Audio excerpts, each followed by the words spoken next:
You're listening to From the Chair, and I'm your host, Mike Hamilton. Join us each episode as we talk to athletic directors from across America.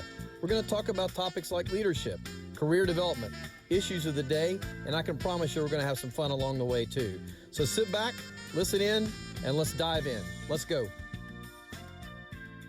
All right, from the University of Wyoming, the Director of Athletics, Tom Burman. Tom, thanks for being with me. Thank you, Mike. I appreciate the opportunity to join you. Well, I look forward to spending some time together here today. So, as I was looking at your bio, I knew you had been the athletic director at Wyoming for quite some time, but somewhere along the way, my mind slipped me that that's your alma mater, and you worked there for a while, and then obviously you were the AD at Portland State. I did know that, by the way, before you came back to Wyoming. What's the total number of years now of your association with the institution? Oh, wow. You combine as a professional, as a employee, I would say probably 22, 23 years. So it's been a long time. I became the AD in 2000, end of 2006. So, Right. I've been doing it a while. And before that, I was the AD at Portland State. But before my Portland State experience of 5.5 years, I was here in multiple different roles and on the external side. My sister reached out to me yesterday. She and I went to Clemson together, and she was just commenting on having gone to visit the campus with some fifth graders. She's a teacher, and she was talking about the change in campus since we were on campus, 25 years ago or whatever. How about the evolution of the University of Wyoming? What have you seen happen with the university and how the university is moving forward into the future from the time you got there as a student to now in this leadership role where you're heading the athletic department? Well, clearly, like most campuses, but at the University of Wyoming in particular, we've had a dramatic facility transition. I mean, the facilities are state of the art, not just within athletics, but the institution as a whole. There's been a significant billions of dollars invested in classrooms and research and athletic facilities and the like. And so that part has changed dramatically. The one thing, UW has probably changed less than most schools over the last, well, since I was a student, but even in the last 20 years, it's still a relatively small, land grant institution that represents the needs of the state and works hard to service the state's needs. Hasn't grown a great deal. Actually, to be honest with you, until recently, the last few years, enrollment growth wasn't a focus. Had a kind of a different funding model, and so tuition dollars weren't going to drive the needle here like they do at other places. That's changing now, as the state of Wyoming is, like lots of states around America, is trying to pull back in the amount of dollars they provide to higher education across the board. So UW is going to have to grow, and they're trying to understand how to do it and how to do it efficiently. That's great. So over your right shoulder and on the left side of my screen, I see what I think is one of the best logos in all of college athletics, your Cowboy logo. And I think most people, as they listen to this podcast, watch this podcast, might be surprised to hear, if they don't know this, that's also the state's logo. And I know that that's an interesting piece of business for you guys as to how you walk your way through that, honoring the state's ownership of the license around that and the athletic department using it from a licensing perspective. Talk to us a little bit about how you have to navigate that and how the licensing process works around that very iconic logo. Well, it's very unique, and I can't imagine there's another state where the state university and the state share the same mark, the same brand. But before we go into that, what's pretty neat, that the bucking horse and rider is a design from a horse back at the turn of the century named Steamboat, which was a bareback horse that was notorious in the region as one of the most difficult horses to ride in the rodeo circles. And Steamboat became the mark of the University of Wyoming and the Cowboys in particular, because a sports writer referenced that the Wyoming Cowboy football team was playing so well, no one was going to ride them similar to Steamboat, which was a famous horse in the area at the time. So kind of a neat story. But You're right. Most universities and many athletic departments manage their own brand, and they try at all turns to figure out a way to protect the mark and to monetize it. At the University of Wyoming, we manage the brand, but we also manage it for the state of Wyoming. And so all licensing for the entire state is run through the athletic department here at the university. And we have to balance our desire to protect and monetize versus the state's, I don't know if I'd call it desire, but the state's agenda to grow the mark and make it visible everywhere at the lowest possible price, which sometimes, Mm, as you know, in this business, can that those don't always match up when you try to monetize, but the state wants the mark at the lowest possible price. So, but it is ranked almost every year as one of the great brands, one of the great marks in college sports. I mean, we have wore a white helmet with a brown and gold bucking horse without failure, other than a few games over a short window for 40 years. So it's pretty. It's a tradition. It's part of Wyoming. It's our culture, and it stands for something a little bit. You know, Wyoming prides itself on being independent, tough-minded, disciplined, and all of those things kind of fit a bucking bronc. You know, independent. You're not going to ride me very easily. You're not going to break me. Tough-minded is both the horse and the cowboy, and so it's a great marriage. And we've just recently, in the last 3 years, taken the management of licensing within athletics, and it's been a great partnership. We've really been able to grow the mark. We've also been able to protect the mark, and I think the future's bright. mm.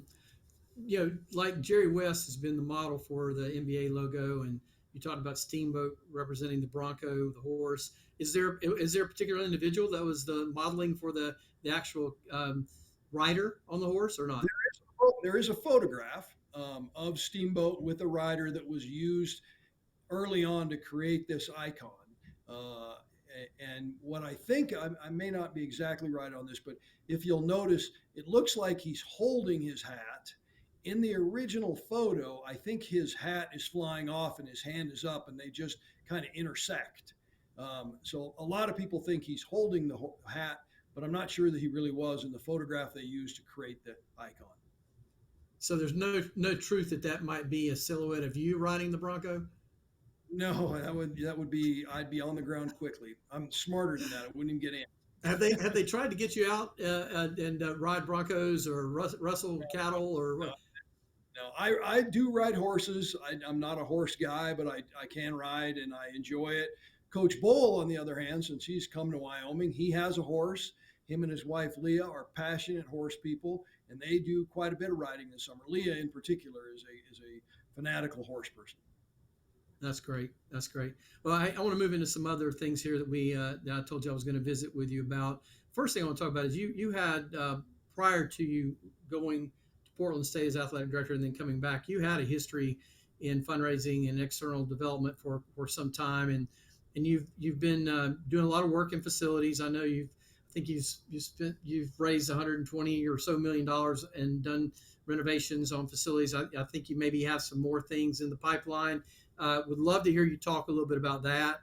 Number one, what's in the pipeline and how you guys view your facility plant, and I've read a little bit about how you think that plays into recruiting and all that kind of thing. And then I also want to know how you personally, with a million different things on your plate, how you're trying to navigate your role in that part of the equation, knowing that you got a full time job on a lot of other fronts too. Well, I guess I would say my background is in development and in the external side of the business, and that's where I'm most comfortable. That's where I think I'm pretty creative and uh, have the ability to figure out ways to generate revenue, whether it's traditional fundraising or other methods. I enjoy that, and I think all of us we gravitate towards what we're best at. What I am blessed with is I've had a deputy athletics director, Matt Wisnat, who's been with me for the whole time I've been here. And he is magical on the internal operations. So I can turn most everything internally over to Matt and his team, and they can run it, and allows me to spend more time focused on the external side. So I'm blessed, and he stayed with me, so we haven't had a lot of transition in that spot, which for me is great. Um, but yeah, that's my I would say my strength, my passion, and my interest. So I move that way. At the University of Wyoming, we are the only school in the state. We are a small school in a very small market. We don't have a med school. We would be considered, a small land grant institution nationally. We have about 12,000 students, but we have a great passion. And it's sort of like your time when you were at the University of Tennessee. When you're the University of, it provides you an entree that maybe others don't have. And we're able to raise money at the University of Wyoming. And when the oil field is working or natural gas is working, it's easier to raise money. And when it crashes, it's a little tighter to raise money. But because we don't have a lot of other industries, there's not a lot of diversity to our economy, which causes us challenges at times. But when it's rolling, it's pretty good. And people are philanthropic by nature, and this is one of their priorities. So we are able to have some success. So talk to me a little bit about where you guys are in your facility plan. I mean, it's obvious, right? When you talk to anybody that's playing ball at the FBS level, you've always got to be doing something. So I know you're doing something. Maybe Yeah. share what's going on right now in Laramie. Yeah, well, we finished a few years ago. One of our probably our prize jewel of our facility complex is our McMurray High Altitude Performance Center, which was an addition to the Rochelle Athletic Center, and just a state of the art student athlete development center. It is primarily a football facility in that it's got the football locker rooms, football coaches office, meeting rooms, but it also has multiple portions to it that benefit all student athletes. We have an Olympic uh, state of the art, a 9,000 square foot Olympic sports training facility area, strength conditioning area. We have a unbelievable sports medicine area, and we have I think the only true training table in the Mountain West Conference where we feed all of our student athletes. We have our own chef, we have our own staff, we have two dietitians. So it's much like what kids see when they experience a Power Five school, but you're in Laramie, Wyoming, and at the University of Wyoming. State of the art facility, $44 million, finished about 5 or 6 years ago. Truly world class. And now what we are branching off into, which we're very excited about, is two other projects. About 12 years ago, we renovated the west side of War Memorial Stadium. War Memorial Stadium will have its 75th anniversary this year in 2023. The east side of War Memorial Stadium was renovated about 12 years ago with premium seating and upgrades to the seating bowl, upgrades to the concourse. We built an indoor practice facility about the same time. So this fall we will begin construction and renovation on the east side, which will include all new lower level bleachers, chairback seats, hospitality area, loge boxes. We will totally renovate our media areas at the top of War Memorial Stadium. It'll be brand new, about a $95 million project, and we're in the middle of the fundraising for that right now. We are blessed in Wyoming that all these projects get some level of state support. So our high altitude performance center was basically a 50-50 project. 44 million was the total project cost. We raised 24 million. The state provided 20. And this project, we got a long way to go, but it'll probably be more than 50% state funded on a $95 million project. The good news for us is we are very limited in our ability to bond, so we don't take out much debt service. We have very little debt, which is causes challenges at times because you got to get the money up front. So I've spent the last 5 years working on this project, working with the state to get the resources up front so we can raise the rest of the money and have cash in hand and go build it. As part of this project, we're also going to do a natatorium, which a 50-meter pool with all the bells and whistles, which we've sorely needed forever in our men's and women's swimming program, Plus, our campus will benefit from that immensely. We'll have recreation classes, research, and then our men's and women's swimming program will use this facility. When you're all in on the two projects, you're probably in the neighborhood of 140, 150 million dollars. And with today's inflation, it's why I say 140 or 150 because it's gone up dramatically in the last 5 years. But we have a plan to fund it, and we're going to start this fall. We're very excited about it. It'll be transformational. That's great, man. That's great. Great stuff. And it sounds like you really have got some good things on the docket there. So in googling Tom Burman, one of the things that I saw as I was kind of working my way through, yeah, I try to go beyond just knowing you personally, Tom. There was something that caught my eye, and it was you had done a couple of episodes of something called because of a teacher, and I don't know if that was something that's generated by the university or in the community or that you do, but in there you talk about the power of teaching, and you reference your high school basketball coach Dennis Deal and science teacher Dave Tyndall, I think it is. I wrote it down, and part of a leadership role is mentoring and coaching your coaches and coaching your staff, and we're on college campuses, and so if we're not teaching at some level, I think we're missing the boat. And for me to hear, and I know this intuitively, but for me to hear the importance of that to you was an affirmation of who I know you to be. And so I'd love to just hear your thoughts on how you go about trying to live that out in your role every day. Well, as an AD who's, I guess you'd say, got some experience or long in the tooth or whatever silly phrase you want to use, I think that's more important to me today than ever. I mean, when you first start in this business, you just charge, and sometimes you charge without a vision or a plan or a strategy. And I can tell you now, I spend more time trying to figure out how to help coaches, help student athletes grow, develop, adjust, instead of thinking, well, this person can't do it. We just need to kick them to the curb and move on, which in full honesty might have been my take, 12, 13 years ago.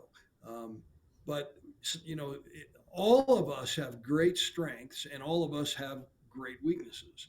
And if you can figure out how to manage your weaknesses and enhance your strengths, and sometimes it takes others to help you see that and how to grow. I mean, you take a situation like right now, we've got a men's basketball program that was in the NCAA tournament last year, won 9 games this year, has dramatic transition occurring because of the transfer portal and NIL, and a tough year that nobody expected. We were predicted to be one of the top 2 teams in the conference. We were predicted to have the player of the year in the Mountain West. Well, he never played a game, and we finished last. Well, you can imagine all the stressors that those coaches and those student athletes went through. And right now, I'm spending a lot of my time trying to figure out how we learn from this, how we grow from this, how we try to make sure it doesn't happen again, and how we manage these situations better. And I enjoy it, but I do think, Mike, it's maybe a little bit of experience where you realize that you can soften edges, you can guide people, even coaches who, as we all know, can be the most difficult to manage. Sometimes they have all the answers, but you can figure it out, and you can figure out a way to help them come up with the right answer sometimes. And so I'm enjoying it, and I still to this day, after being in a chair as an AD for 20 plus years, I love student athletes, and I think student athletes today are just as committed, just as talented. They just have different pressures that we didn't have 20 years ago, but they're still amazing people. And our future as a country is bright. Young people are special, and I look forward to helping mentor them as they grow along. Man, you just sort of laid the roadmap right where I was going, because I wanted to talk about the evolution of the student athlete process and the kinds of young men and young women, and to your point, there's so many core values that remain the same. One of the things that we referenced offline, Tom, that I think none of us really talked about enough 10 years ago, let's call it, maybe even 5 years ago, was what does it really mean when you start talking about the well-being of the student athlete, and extrapolate it a little bit further into the space that we refer to as mental health. And this is it's important in our society today. It's certainly coming out of the pandemic that we've had, and those kinds of things, political unrest, et cetera, et cetera. Mental health is an important topic that has only in recent years begun to take on more meaning and attention in college athletics. And I know that's important to you, and would love to just hear how you guys are approaching that there in Laramie. Well, the one thing I think you said that is spot on is you referenced societal. You go back to when you and I were in college. Nobody in their right mind would have ever admitted they were going to get counseling. And as the pendulum has switched, we're almost to the point where you say no one would ever admit they're not getting counseling. And so it's just gone 180 degrees, which I think is great. But it's changed the dynamic a lot. Young people are comfortable talking to other people. Young people recognize when they have problems, and the pressures that they have gone through, especially since COVID, have changed the whole dynamic of the becoming an adolescent, growing up to an adult. It's just different, and they need help, and we need to help them. So at Wyoming, for example, we have one full-time uh, mental health professional, and then we have a couple GAs that assist with us. And then we also use campus services. But Chris, who's our professional, he cannot manage it right now. There are too many demands on his time, and so we are in the process of hiring another full-time mental health professional just to take a little of the pressure off of him, because we're gonna lose him, and he's doing a really good job. But in this day and age, uh, college student athletes are expecting services, and they deserve services that weren't there 5 years ago. And this is one of them. And I think it's one of the most important elements. And I think athletic departments that choose to or have to, due to resources, rely on the campus staff are at a real disadvantage, unfortunately, because these young people that are competing in athletics have significantly more pressure than a normal student does. Normal students may not want to hear that, but they do. And I mean, especially at a place like Tennessee or an SEC school, when things are going bad for a football player in the SEC, most of us could never imagine the pressures and the issues that they got to deal with. Um, and it's trickled down to our level. I mean, we've had football players and basketball players and other athletes that feel immense guilt and pressure when they don't deliver, and we need to help them, because that's not what we signed up for. And we want to make sure that they're comfortable talking to the right people, and we get them the help they need. And hopefully we're meeting all those needs today in 2023, and hopefully we'll be better at it in 24. Hmm. One of the things I think that's a little problematic is, um, as much as folks use social media in today's world and look through the lens of that, the reality is that that's not reality. And Yeah. I think that sometimes folks can't separate the player or the coach as a real person from this Yeah. persona that they Yes. see on television or on Instagram or Twitter or whatever. And I've found in my experience, when you actually have someone who may be critical, um, you know, to a large extent out of bounds critical, when they actually are somehow, some way to connect that to this is a real person, Yeah. that breaks down some of those barriers, right? But because of the way we're organized in society, that's an issue, and particularly at the college student age, Tom, the influences and the perceptions that students have about their peers on campus that are just false in many regards.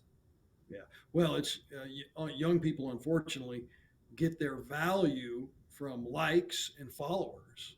And Yeah. that's a terribly unhealthy way to live, but they do it. And so when they see comments or they get direct messages on their social media platforms that are mean or crazy at times, I mean, we've had to turn some people over to the police. We've had to Sometimes, most of the time, when a student athlete gets really critical messages, when you really drill down in it, it's gamblers. And Yeah. so we've been working with our police and our local FBI people to make sure that hey, this guy's not a fan. He's mad because you cost him $500. What? Don't worry about that. Just move on. But it's amazing when these kids will show you their direct messages. You're like, geez, you shouldn't have to. Don't open that. Don't deal with that. I mean, as Yeah. an AD, we get those too. I don't even read them. I'm sure at Tennessee, the amount of criticism that you got during down times, you know, was, it's terribly unhealthy if you actually would take the time to read it. Yeah, I've had police protection before. Let's say that. I a couple more questions. The you referenced the fact that you're in a small population state, but you are the University of. You also referenced the power of facilities and some of the public comments I've seen you make relative to how you use that in the recruiting process. Talk about fan engagement in a small population state, and then also then let's transition and say what do you guys use as your recruiting distinctive for why someone would want to be and come to the University of Wyoming? Well, two parts to what you asked that I really want to hone in on. The first one was, um, engagement. The University of Wyoming is in a very small market. We're not a DMA. We are the least populated state in America.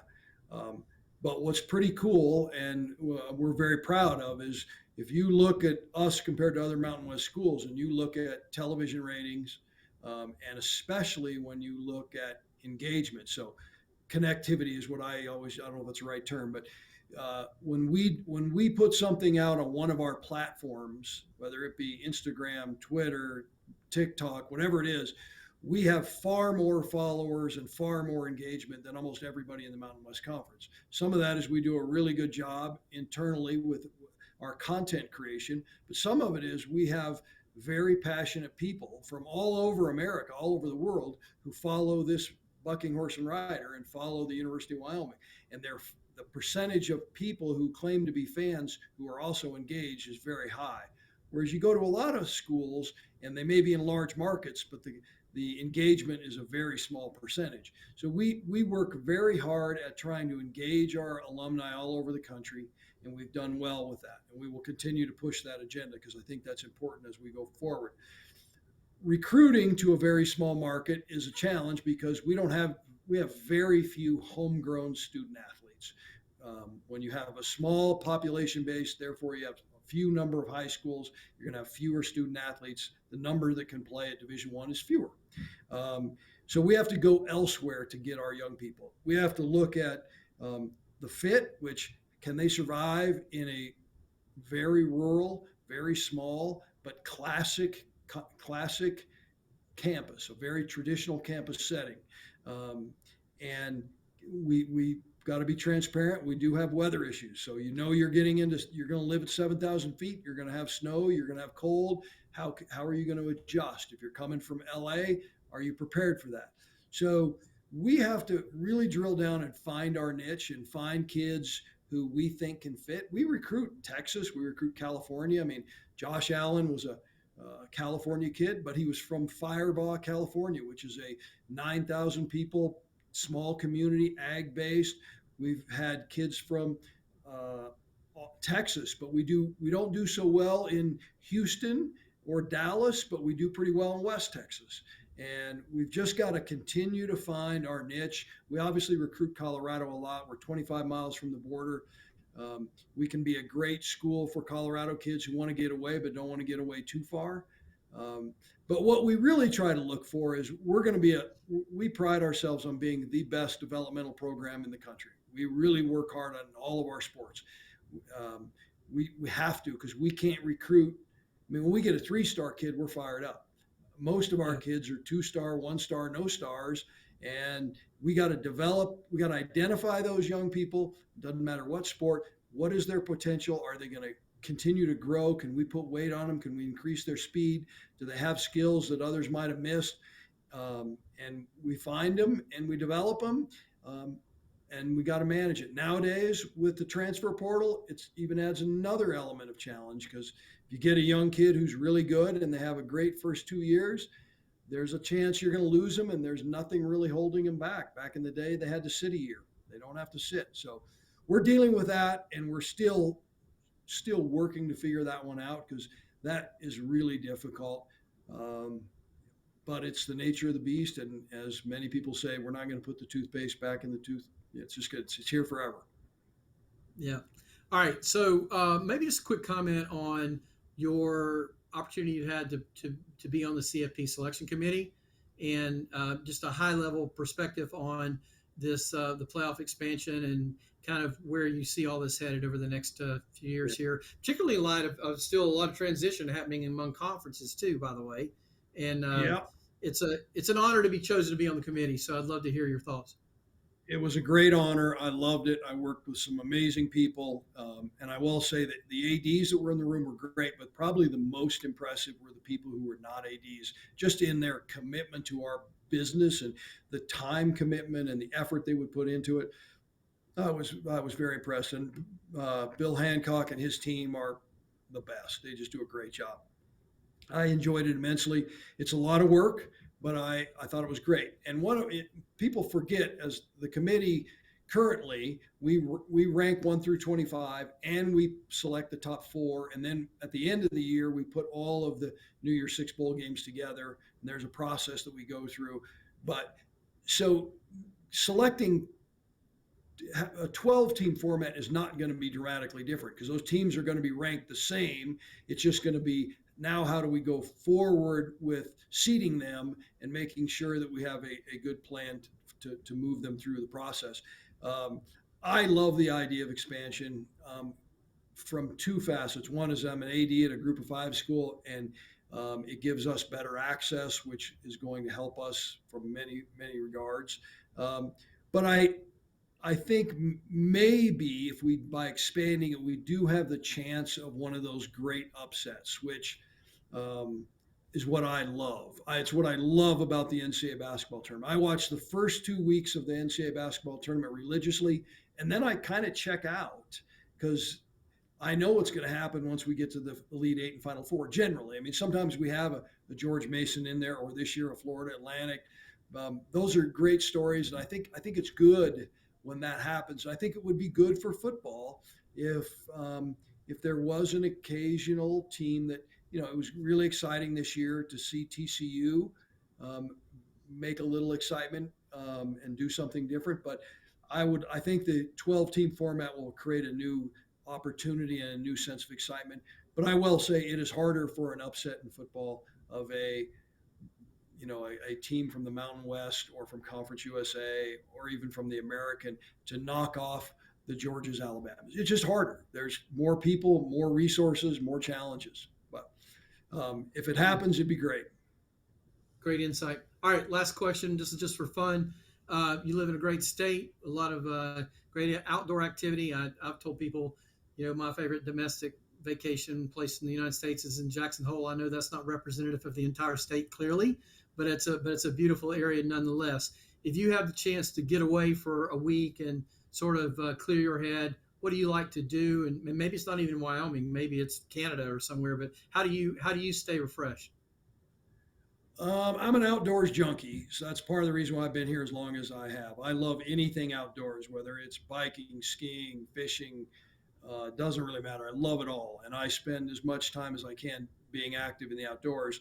Um, so it would probably. I went last year to the Northwest Territories up in Canada, which was an amazing part of the world, incredibly remote.